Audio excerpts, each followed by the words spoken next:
Hello, before starting this video, I request you to share your feedback in the comments below. That's the only way I can know how to improve, so please do it. And back to the video.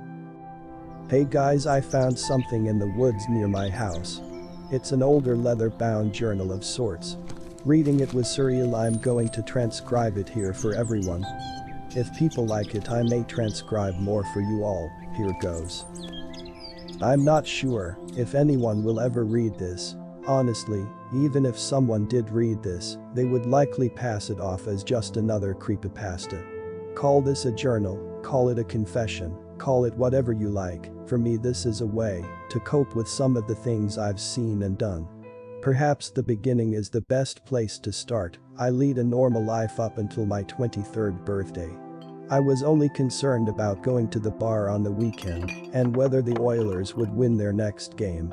I can't remember the last time I watched a game of hockey. I frequented a local boxing club. Most of the guys there like to hit the gym. I like to hit those guys.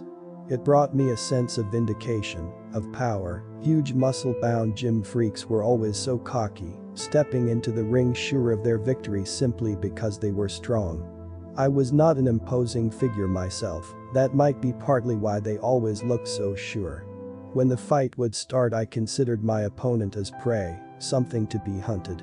I was fast. It was easy to avoid the strong punches they would throw, trying to end the fight quickly and establish dominance.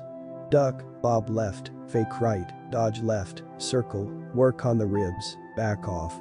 Like a coyote picking at a larger animal. It took time. These types of guys could take a beating, but consistency always paid off. I'm getting off track. It was at this boxing club that I was first recruited. That was a lifetime ago.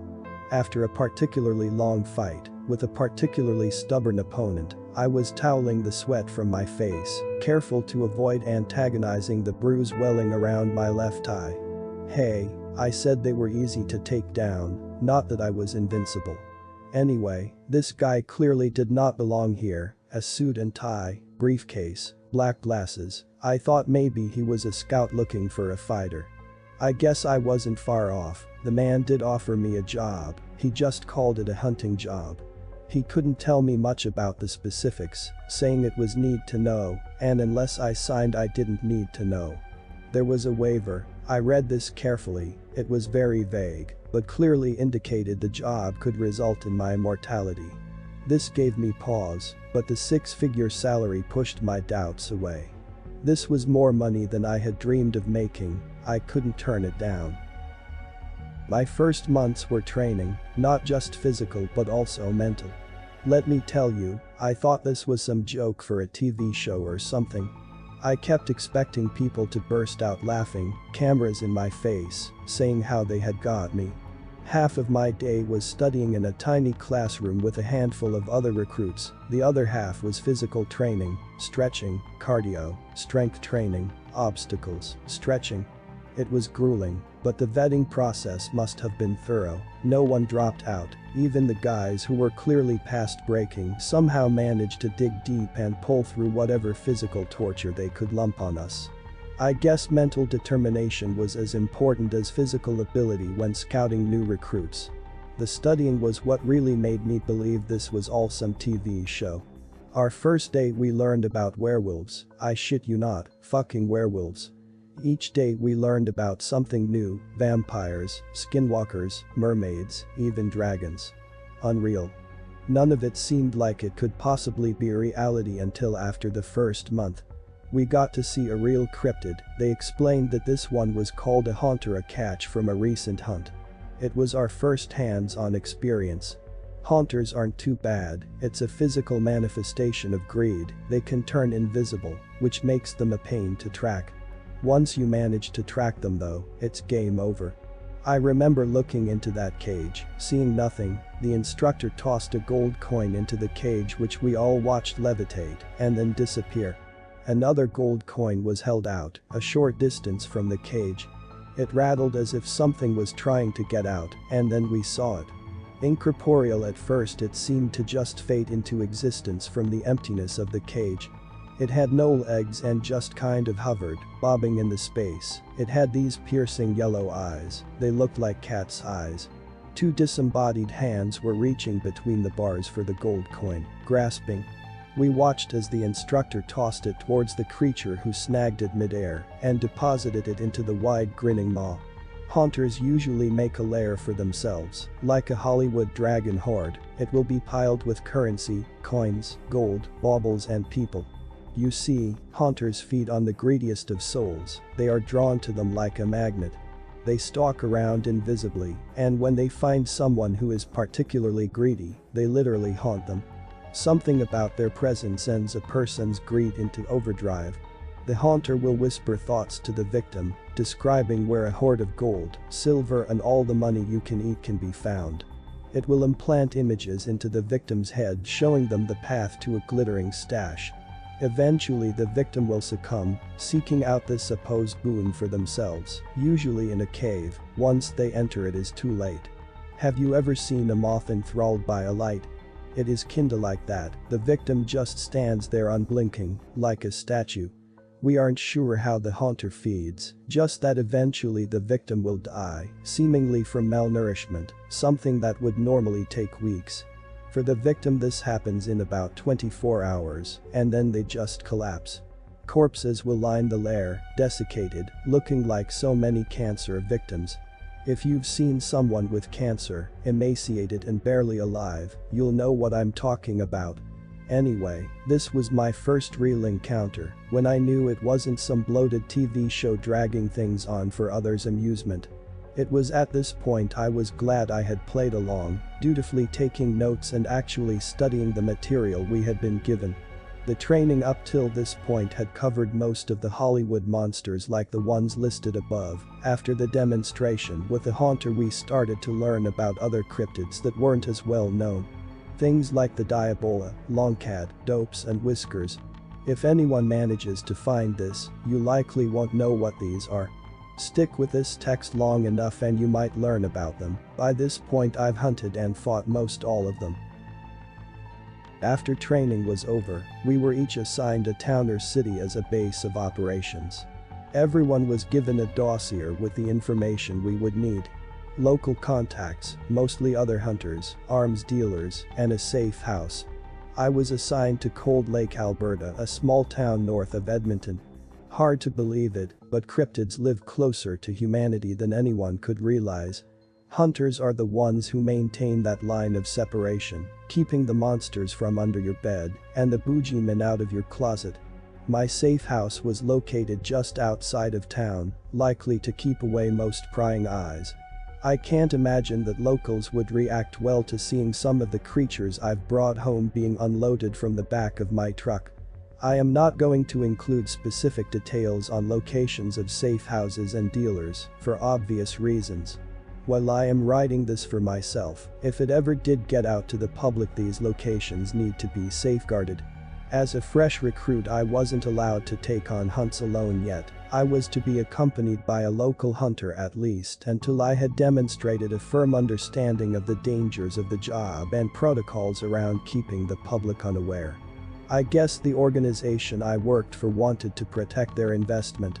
Lenny, not his real name, was my chaperone, the experienced hunter. He was in his 40s and had been doing this for a while by the looks of it. Angry scars were visible on his body from only God knows what kind of creature. Despite his piercing eyes, he wore a smile on his face that betrayed his excitement to teach a new hunter. He had an unlabeled manila envelope in his hand, the other extended to shake my own. I invited him in and we discussed over coffee my first assignment. He was impressed that I had retained the information from my training on werewolves, day 1 training, when most guys still didn't take it seriously. Hollywood got it right. Silver hurts werewolves, prevents the regenerative properties they have. They are feral and not the best at reasoning, the animalistic nature of the wolf inside them taking precedence. The human counterpart has no memory of their time as a werewolf. Blood on their naked body explained away as a nosebleed, missing pajamas as sleepwalking. Hollywood did get one thing wrong, though: the moon has no bearing on when a person turns. Instead, the transformation can be triggered by particularly strong emotions, especially anger, usually when brought on by a dream. Fortunately for most, lycanthropy isn't passed on, there isn't usually a victim left after an attack. Anyway, onto the meat and potatoes. Lenny gave me the rundown. Recent animal mutilations in the woods near town had hit the paper. Luckily no person had been killed yet. We needed to investigate. Chances are it was a werewolf based on the pictures Lenny had of the ruined animal carcasses. Most had been found within a short distance of each other, which really helped narrow our search. We spent the day preparing, and I got to purchase my first weapon from Tommy, the local arms supplier. I think he thought his moniker was clever, likely referencing a Tommy gun. I settled for a lever-action 30/30ths, enough stopping power to slow a werewolf, and enough punch to put the bullets deep into the chest cavity. 5 bullets, quick action and no scope, we would be too close for that. We set up in the area where the recent attacks had happened and laid our trap. This work is dirty work. Sometimes evil must be done to prevent true evil gaining a foothold. I felt terribly watching the poor goat in the clearing ahead of us from my tree perch. We had tied the goat to a stake in the ground central in the clearing in front of me. I can still remember the pitiful bleeding as it dragged its broken leg, attempting to escape. This was necessary, we needed to lure in the creature. At least this is what I told myself, what I still tell myself. Between the fresh smell of injury and the distressed calls of the animal, if tonight was a night where our target turned, we would surely see it. Hopefully the commotion would also prevent the werewolf noticing us, too focused on the easier prey. Werewolves were not typically cautious.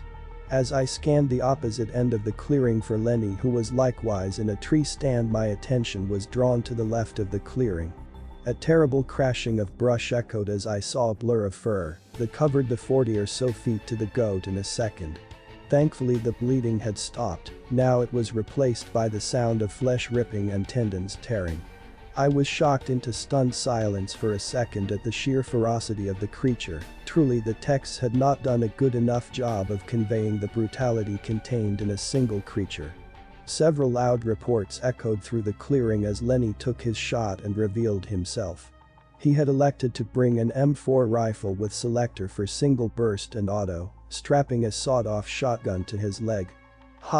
In hindsight maybe I should have taken his lead and not gone the John Wayne cowboy route with my lever action. Regardless, the time to act was quickly passing as the creature barreled towards the perceived threat, Lenny. The cryptid was nearly 9 feet tall and pure muscle. Bounding up the 20 feet of tree to rip Lenny from his stand would be easy for it, and it had already covered most of the distance. I lined up my shot and let my breath out as I squeezed the trigger, just like training. The gun exploded in my hands as the butt of the rifle impacted hard into my shoulder. The muzzle flash temporarily blinded me before I saw that I had connected my shot. The larger caliber of my weapon and the momentum of charging Lenny had knocked the cryptid onto its chest as my shot impacted square in the middle of its back. Before I could even move or chamber a second round, I saw Lenny ride a rope to the bottom of his tree. He took measured paces and closed the remaining distance to the flailing and hollering creature trying to tear into its own flesh and pull the burning silver out. Before the werewolf could react, Lenny had the sawed-off in hand and pressed to the creature's head. A final resounding boom echoed around the clearing before silence fell. I lowered myself from the tree and walked past the ravaged corpse of the goat. Yup, definitely like the pictures I had seen in the dossier from earlier. I made my way over to the now still corpse of the werewolf. Lenny had put on a set of leather gloves and was inspecting the corpse. It didn't change back to the person it had been. I'm thankful for that at least. It was much easier to be okay with what had just transpired when you knew what you killed had no humanity, that it was only a monster. We had to inspect the body to ensure there was no abnormalities, that it was in fact dead and wouldn't be getting up to cause more trouble. The holes from several entry wounds let out a quiet sizzle and smoke poured from the wounds. I could see that the shotgun had been loaded with silver buck, the mortal wound to the head preventing any form of regeneration. Werewolves are big tough bastards and this one was no exception. It took the both of us to drag the body back to my truck. As this was my first hunt, I got the task of dealing with the leftovers, part of the job. We made it back to my place and Lenny reminded me not to go sticking my hand in its mouth. If I cut myself this way he would be hunting me down next. I pulled the body into the shop behind my house and began the grisly task of cutting it into more manageable pieces. I couldn't resist taking a tooth, it was my first hunt after all. I buried the individual parts and made my way inside, washed up, and Lenny and I recounted the evening over steak and eggs.